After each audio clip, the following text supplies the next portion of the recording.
Imagine this.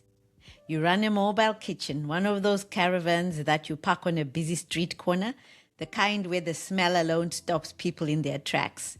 You cook affordable hot meals, Sadza.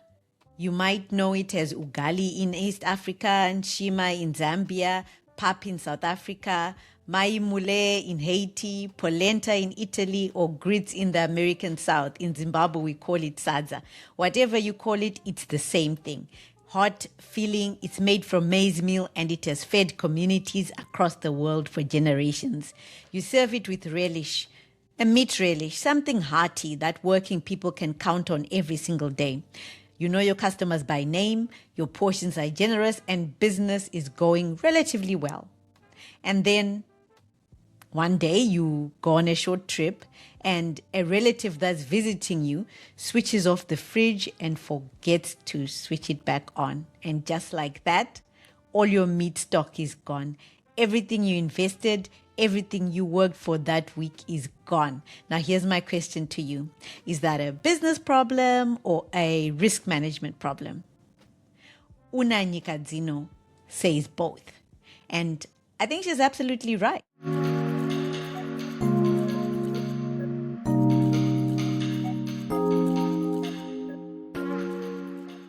In today's reflection, I'm going to speak about the lessons that I learned, the lessons that I'd like to share with you from my conversation with Una Nyikadzino. Now, this was one of those episodes that I am still thinking about today.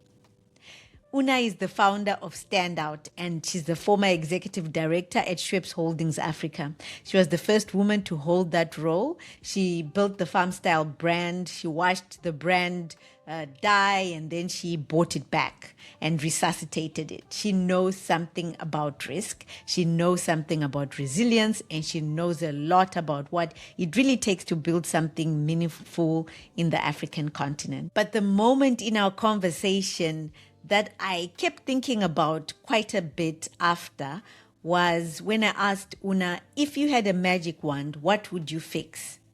And she did not say infrastructure, she did not say funding, she did not say electricity. And anyone who has tried to run a business in Zimbabwe or in Africa generally knows that that would have been a fairly understandable answer. But she said one word: water. I would not have thought of that. But water is the foundation of everything. In agriculture, in food production, manufacturing, community health, it comes back to water. Without it, all the ambition, the innovation, and talent in the world cannot produce a harvest. I mean, even with AI needs water. And we are finding that all this development in artificial intelligence is actually causing some rivers to run dry. But when you think of it deeper, this is actually true of careers too, because every career has its water, the thing that without it, nothing else grows. For some of us, it's that financial security. You must have that 6 to 12 month buffer that gives you the courage to take risks, to walk away from the wrong opportunity, to hold out maybe for the right opportunity. For others, it's that support network, the tribe, the mentor, the accountability partner, the one who keeps you grounded, or that thing that keeps you grounded when everything feels uncertain. For others still, it's the continuous learning, the commitment to keep watering your skills even when no one is watching. So I want to ask you, what is your water? And when last did you make sure you had enough of it? Now let's go back to the lady who lost all her meat. Yes, it's actually a real story. Una shares this story when we are talking about risk management in entrepreneurship. And it's one of those examples that is painful with a little bit of humor at the same time, because every single person listening to this who has run any kind of business in Africa knows exactly how this happens. So here's the thing about risk management that entrepreneurs often learn the hard way. You prepare for the risks you can imagine. You think about, what if sales are slow this week? What if the supplier lets me down? What if the price of mealie meal goes up? Those are the risks that you see, on the register. But you never think, what if I go away and I've bought a lot of meat stock and somebody switches off the fridge?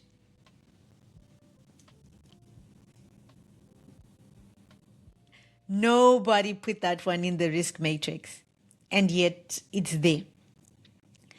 Una made the point that small businesses, and in fact many businesses, overlook the importance of governance and systems and risk management structures until something goes wrong.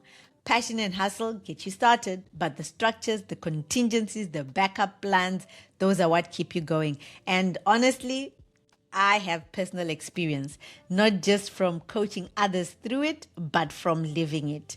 So many years ago, while I was still in my corporate job, I had a side hustle. In fact, I had a few side hustles, but let me talk about this one side hustle. I reared chickens, and the business was growing steadily. My customer base was increasing, and I was very proud of it. I scaled up, got 100 chickens slaughtered, ready to deliver to my customers the following day. I had all those chickens had an order to deliver. I went to work the next morning as usual, came home early to collect the chickens so that I could deliver them, and I expected them to be frozen. And as soon as I walked through the door, there was a smell. I opened the fridge and the smell was even stronger. So what had happened was the ladies that I had hired to slaughter the chickens, pluck them, clean them up, and pack them away in the fridge had overfilled the fridge. The fridge has that capacity line. They had overfilled the capacity line, and they had not dripped the chickens properly either. There was bloody water everywhere. All the 100 chickens had gone bad. All the capital, all the profit was gone. So I had planned for a lot of things. I had planned for the customer who might cancel. I had thought about what if the price of feed goes up. I actually had some feed stocked up, but I did not write down, make sure the fridge is not overfilled and the chickens are properly dripped before storing. I didn't. That was not on my risk register. And yet, that's what happened. And fast forward a couple of years later, I've learned from my experience. I've learned a couple of things the hard way. And just a couple of weeks ago, it happened to me again. Different context, but same lesson. So I decided to migrate my organization's email from one service provider to another. The customer service had been appalling and I had had enough. Now, I want to be clear, this was not a small task. We're talking about 10 years of business emails, 10 years of client correspondence, proposals, contracts, conversations. So I handled the entire migration myself. I was very proud of myself. You know, when you run a small business, as many of you know, you wear every hat in the building. I was wearing the IT hat, the HR hat, the finance hat, all of them. So in this particular time, I was the the email administrator. I backed up the emails into a PST file and I thought I had done it properly.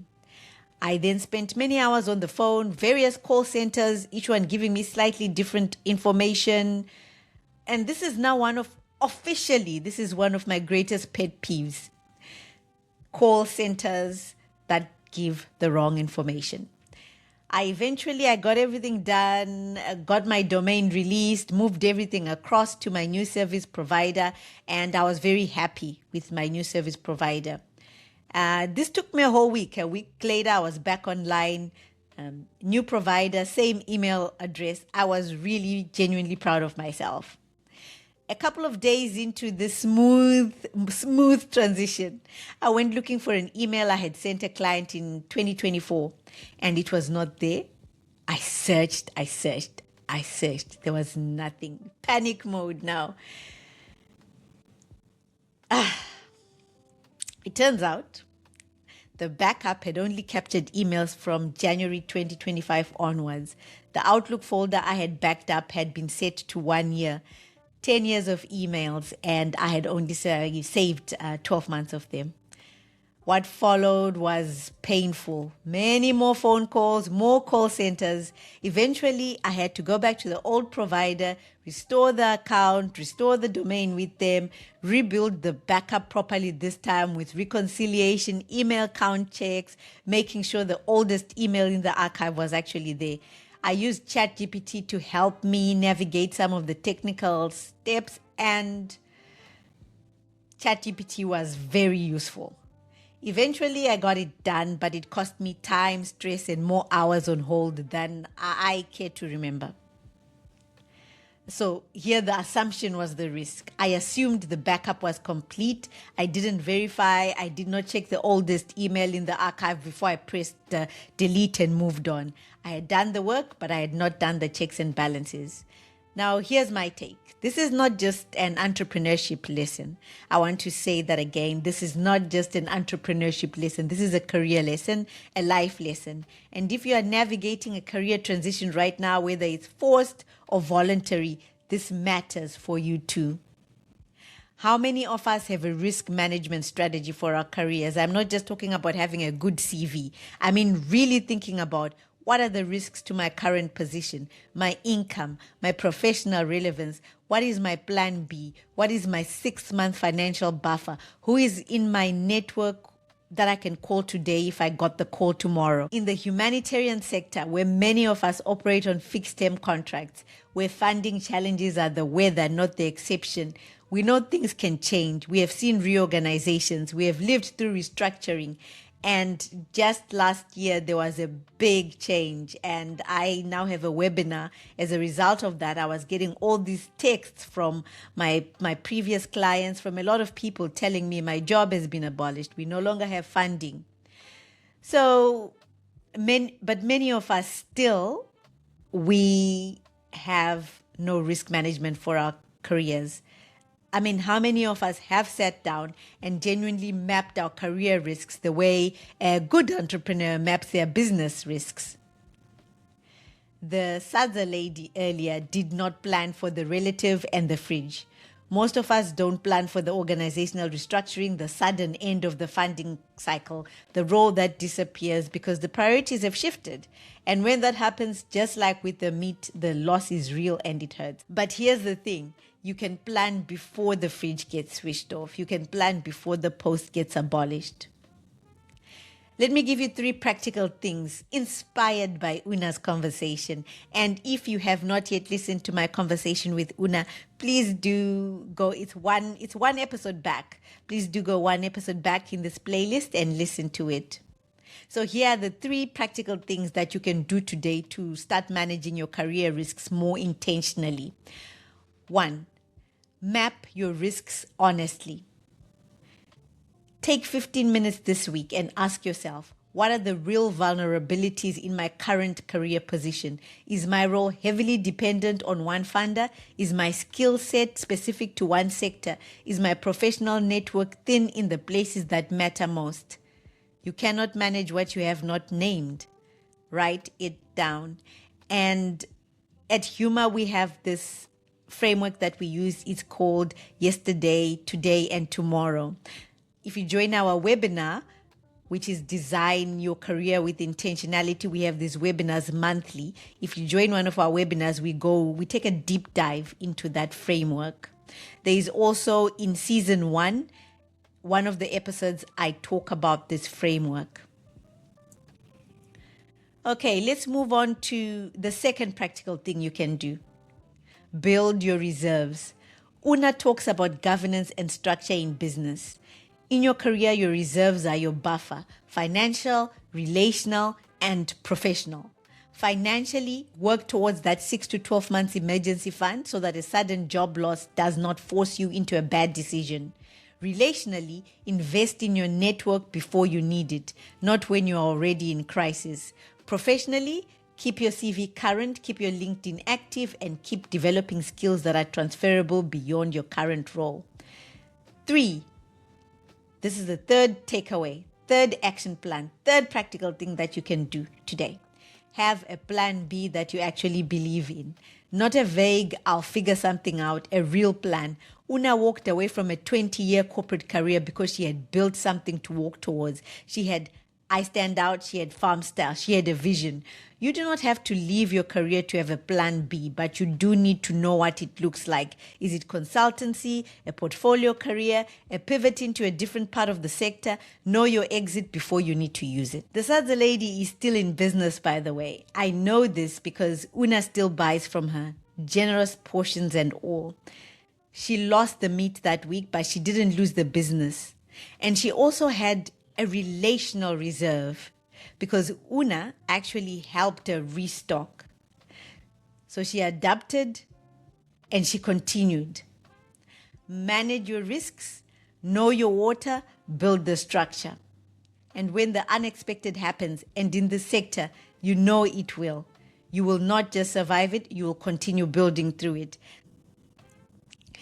Thank you for listening to this episode of Batje's Take on HUMHR Career Insights. If what we discussed today resonated with you, share it with someone who is navigating a career transition right now or anyone who you think might need to hear it. And don't forget to follow, rate, and review wherever you listen. If you are watching on YouTube today, please hit that subscribe button, hit the like button, leave a comment. It really does make a difference in growing the community. Until next time, take care and stay inspired.